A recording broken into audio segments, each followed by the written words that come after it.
The moment Charles Spencer pressed broadcast, exposing a deeply hidden, deleted video of Camilla, the horrifying truth instantly shocks the entire UK to its absolute core.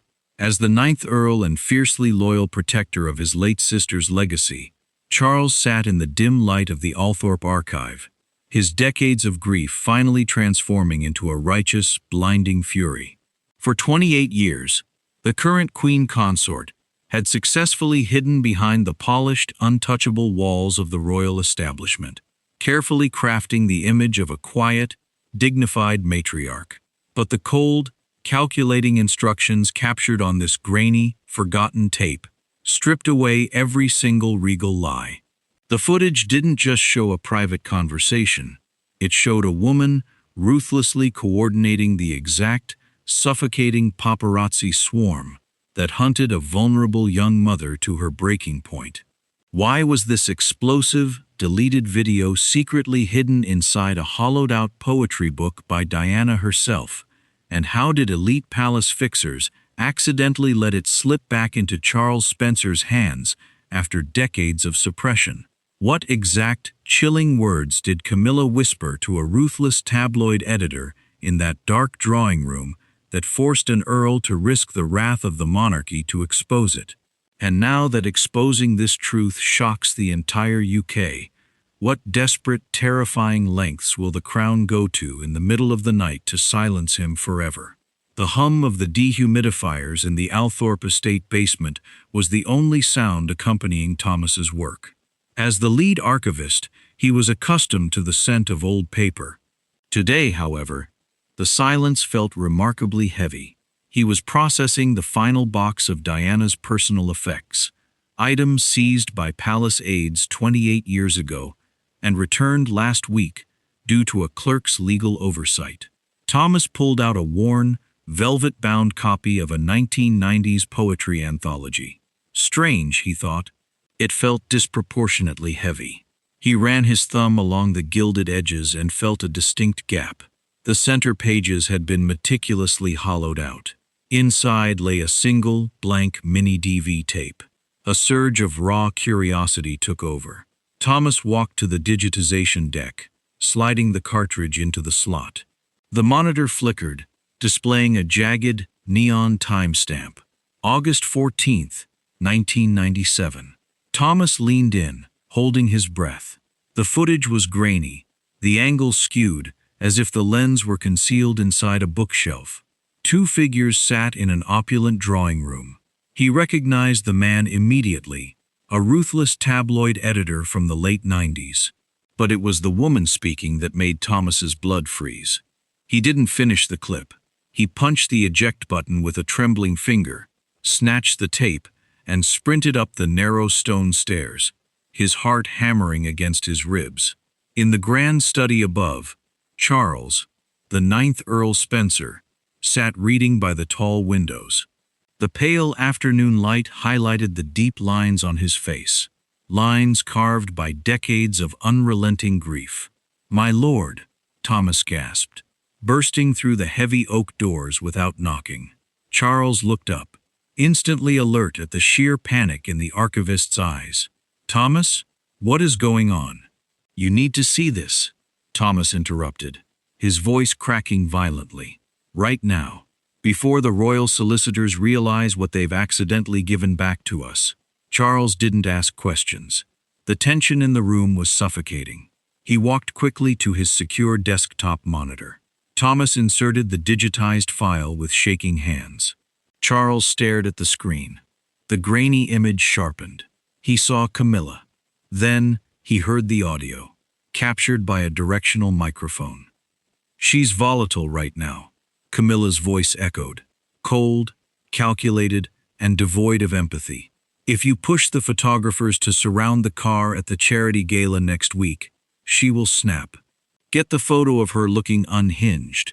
Once the public sees her as unstable, Charles will have the leverage he needs." The Earl stopped breathing. The floor seemed to drop out from beneath him. For 28 years, he had been told his sister was the tragic victim of a chaotic, uncontrollable press. But this wasn't an accident. This was a targeted, orchestrated psychological assassination. Charles slowly rested his hands on the mahogany desk, his knuckles turning stark white. The grief he had buried decades ago erupted into a blinding, terrifying rage.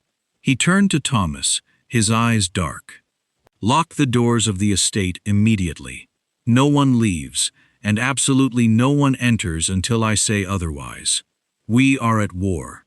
The vastness of Althorpe House, a sprawling 13,000-acre estate, dripping in generational wealth and centuries of aristocratic power, suddenly felt dangerously small.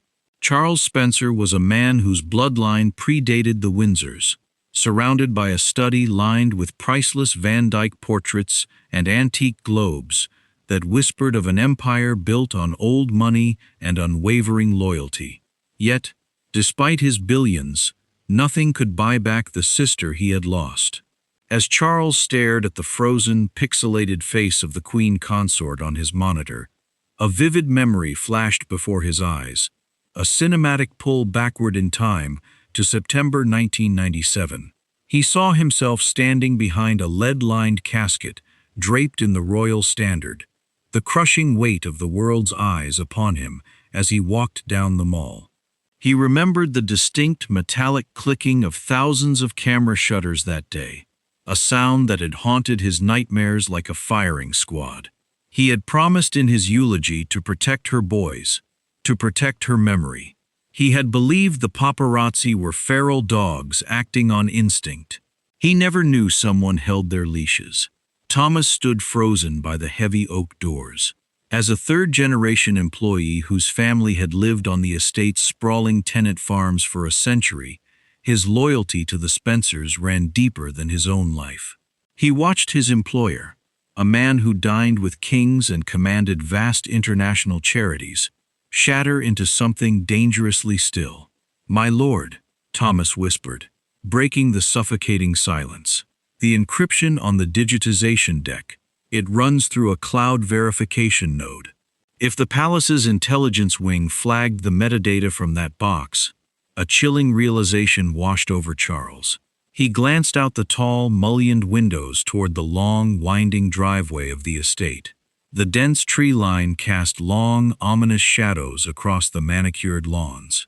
Earlier that morning, Charles had noticed a strange interference on his encrypted phone, a brief drop in the estate's secure network that he had brushed off as a mere weather glitch. Now, the memory of that static hummed with a dark, terrifying significance. They were already watching. "Pull the physical server cord, Thomas," Charles commanded, his voice eerily calm, contrasting the frantic pounding in his chest. "I want this estate isolated. The royal family's fixers will not wait for a court order if they know what we have." "Do we call the Metropolitan Police?" Thomas asked, his hands scrambling behind the desk to rip the heavy Ethernet cables from the wall. "The police?" Charles laughed, a hollow, bitter sound that sent a shiver down Thomas's spine.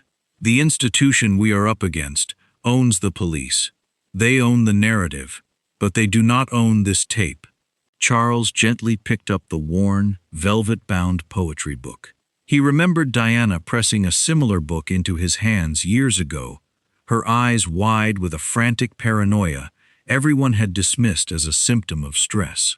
"They're always listening, Charlie," she had whispered in the memory. He had thought she was breaking under the pressure. The ultimate betrayal was that she had been entirely, horrifyingly right. "Get the backup generators online," Charles said, slipping the mini DV tape into his breast pocket, right over his heart, "and prepare the offshore satellite uplink. If they think they can silence the Spencers twice, they are sorely mistaken." The heavy antique clock in the grand hallway struck 2 in the morning, its rhythmic chimes echoing through the suffocating silence of the locked-down estate. Outside, the sprawling Northamptonshire grounds were bathed in an eerie, pale moonlight. Suddenly, the unmistakable crunch of heavy tires on the gravel driveway shattered the quiet. A matte black Range Rover, bearing no visible license plates, glided to a halt before the imposing front steps. Thomas watched through the security monitors, his breath catching in his throat. 3 men stepped out. The one in the center wore a flawlessly tailored charcoal suit, adjusting his cuffs with terrifying calm. This was Arthur. To the public, Arthur did not exist. But within the shadowy echelons of British high society, his reputation was a chilling ghost story. He was the Crown's ultimate eraser, a phantom who had spent 30 years quietly dismantling reputations, buying off mistresses, and burying scandals before the morning papers even went to print. Whenever the monarchy bled, Arthur was the tourniquet. Following Charles's strict orders, Thomas unbolted the heavy front doors, stepping aside as the fixer and his 2 silent solicitors walked in as if they already owned the property. Arthur didn't pause to admire the priceless Van Dyck portraits lining the halls. He walked straight into the grand library where Charles sat waiting behind his massive desk, the sole desk lamp casting long, harsh shadows across the room. Arthur took a seat without being offered one. He didn't shout. He didn't threaten violence. He knew that physical force against an earl on his own estate would ignite a constitutional crisis. Instead, he reached into his bespoke jacket, pulled out a thick, sealed envelope, and placed it gently on the mahogany wood. "It is a tragedy how digital systems can betray us," Arthur whispered, his voice smooth and entirely devoid of malice. A cloud server flags a specific facial recognition algorithm, and suddenly, the past tries to claw its way back. "If you release this tape, Charles, the institution will crumble. But more importantly, think of the collateral damage." Arthur leaned forward, the leather chair groaning under the shift in weight. "Think of her sons. You will be forcing the king to choose between his current wife and his mother's memory. You will permanently sever the brothers. Let this stay buried." The envelope contains the routing numbers for a massive, quiet donation to Diana's charities. Her legacy grows, the boys remain protected, and this ugly little secret turns to ash. Charles stared at the crisp white envelope. The air in the room grew heavy, thick with the intoxicating poison of compromise. A visceral memory seized the Earl, a crushing flashback to the day he stood in Westminster Abbey, watching 2 young, grief-stricken boys walk behind a casket with their heads bowed, their innocence shattered by a global spectacle they couldn't understand. The royal machine had demanded their stoicism then, just as Arthur was demanding Charles's complicity now. The Crown always used the ones you loved as a shield to protect themselves. The silence stretched for 30 agonizing seconds. Thomas, standing rigidly by the door, felt a cold bead of sweat trace down his spine. Would the Earl take the deal? "My sister was hunted," Charles finally said, his voice dropping to a dangerous, icy calm as he reached out and pushed the envelope off the edge of the desk. It hit the floor with a pathetic thud, "and I promised at her funeral, in front of the entire world, that her blood family would protect her legacy. You don't have enough money to buy my silence twice." Arthur's polite smile vanished, replaced by a cold, predatory stare. "You have until 9 a.m. before a High Court super injunction gags you permanently under the Official Secrets Act, my lord. You cannot outrun the Crown." "I don't need to outrun the Crown," Charles replied, his hand resting over his breast pocket where the tape burned against his chest. "I just need to outrun you." Dawn broke over Althorpe like a bruised slate, cold and unforgiving. Inside the estate's reinforced communications room, the digital clock bled red. 8:32 a.m. In exactly 28 minutes, the High Court of London would rubber stamp a draconian super injunction, rendering the contents of the mini-DV tape a classified state secret. Any British citizen, newspaper, or broadcaster who dared to share a single frame would face immediate imprisonment under the Official Secrets Act. "The BBC and Sky have already pulled their satellite trucks from our outer gates," Thomas said, his fingers flying frantically across a bank of encrypted keyboards. Arthur's team got to the network executives. "A complete domestic media blackout is already in effect, my lord. We have no broadcast partners." Charles stood behind him, watching the loading bar on the offshore uplink crawl agonizingly at 74%. What Arthur and the royal establishment continually underestimated was that Charles Spencer was not merely a wealthy aristocratic figurehead. He had spent years in his youth as a hard-nosed television journalist for American networks. He knew exactly how the British press apparatus could be suffocated by the crown. It was why, a decade ago, he had quietly funneled millions into a decentralized, unkillable server farm buried deep within a Swiss mountain, a digital fortress built specifically to protect international whistleblowers. He had built the weapon, he just never knew his sister would be the one to pull the trigger. "We don't need a British network, Thomas," Charles said, his voice a low, vibrating hum of pure adrenaline.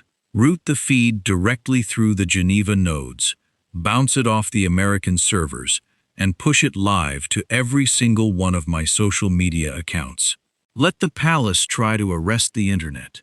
8:42 a.m. The loading bar hit 99%. Suddenly, a violent, high-pitched screech erupted from Thomas's monitors. A brute-force cyber attack, a desperate digital battering ram, unleashed by state intelligence to sever Althorp's connection to the outside world. The lights in the underground room flickered wildly. "They're trying to crash the local grid," Thomas shouted over the digital noise, his hands shaking as he rerouted the firewall. "Push it through, Thomas. Now." At exactly 8:44 a.m., the screeching stopped. The connection stabilized. The green live indicator blinked to life on the camera mounted atop the main monitor. Charles took a sharp, jagged breath, staring deep into the lens. He wasn't looking at a piece of glass. In his mind, he was looking directly at the millions of people who had wept in the streets 28 years ago. Within 60 seconds, the viewer count skyrocketed past 2 million, fueled by global algorithms that recognized a historic disruption. For nearly 3 decades, the narrative fed to you has been that my sister was tragically, accidentally consumed by an obsessed media. Charles began, his voice raw, entirely stripped of its usual aristocratic polish. You were told she was a victim of a tragic circumstance. Today, you will see that the obsession was completely manufactured. You will see who painted the target on her back. He didn't wait for the lawyers. He didn't blink. Charles reached out and pressed play on the unedited, uncensored video file of Camilla's devastating command, broadcasting the ultimate royal betrayal to the entire world. By 10 a.m., the crown's legal guillotine had fallen, but it hit nothing but air. The High Court super injunction was signed, sealed, and entirely useless. Because Charles had routed the broadcast through untouchable American servers, the footage was completely beyond British jurisdiction. Within an hour, domestic news channels discovered their legal loophole. The BBC anchors, their faces pale and voices tight with unprecedented shock, weren't reporting on the forbidden tape itself. They were legally broadcasting the staggering global reaction to the Earl Spencer livestream. The dam had completely broken. The royal machine, an ancient institution that had survived world wars and abdications entirely by controlling the narrative, had finally been outmaneuvered by a grieving brother. By noon, the imposing iron gates of Buckingham Palace became the epicenter of a chilling, historic phenomenon. There was no shouting, no violent rioting, no aggressive chanting. Instead, tens of thousands of citizens gathered in a deafening, absolute silence. It was the exact same heavy, suffocating quiet that had blanketed London on the morning of September 6, 1997. They stood shoulder to shoulder, staring up at the grand balcony where Queen Camilla had smiled and waved just days prior. For decades, she had quietly endured public scorn, methodically clawing her way to the throne, trading her humanity for a crown by orchestrating a vulnerable mother's mental collapse just to secure public leverage for a divorce settlement. That carefully polished image of a dignified matriarch now lay completely in ruins. A single, hand-painted sign rose slowly from the sea of silent people. We heard you. Inside the velvet-lined chambers of Parliament, absolute chaos reigned. By 3 p.m., the Prime Minister was utterly cornered. Furious members of Parliament from every opposing faction united, aggressively demanding an immediate, independent public inquiry. This was no longer tabloid gossip. This was hard, undeniable evidence of the royal household deliberately weaponizing the British press. The hunter was about to become the hunted. Back in the dimly lit Althorp archive, dust motes danced in the fading afternoon light. Charles Spencer sat entirely alone at his heavy desk. His encrypted phone was flashing frantically with a barrage of incoming calls, panicked royal fixers, Downing Street aides, and desperate international anchors. The rapid vibrations sounded exactly like the relentless, terrifying clicking of paparazzi camera shutters. He didn't answer a single one. Let them panic. Let the establishment feel, for the very first time in their privileged lives, the terrifying reality of being trapped with no place to hide. Charles slowly lifted his gaze to the large oil portrait of Diana hanging on the stone wall. For 28 years, her painted eyes had always looked unbearably sad to him, burdened by a deadly secret no one would ever believe. Today, in the soft shadows of the vault, her melancholic gaze finally seemed to rest. The agonizing puzzle that had tormented the world was permanently closed. The truth was out, and nothing in the United Kingdom would ever be the same.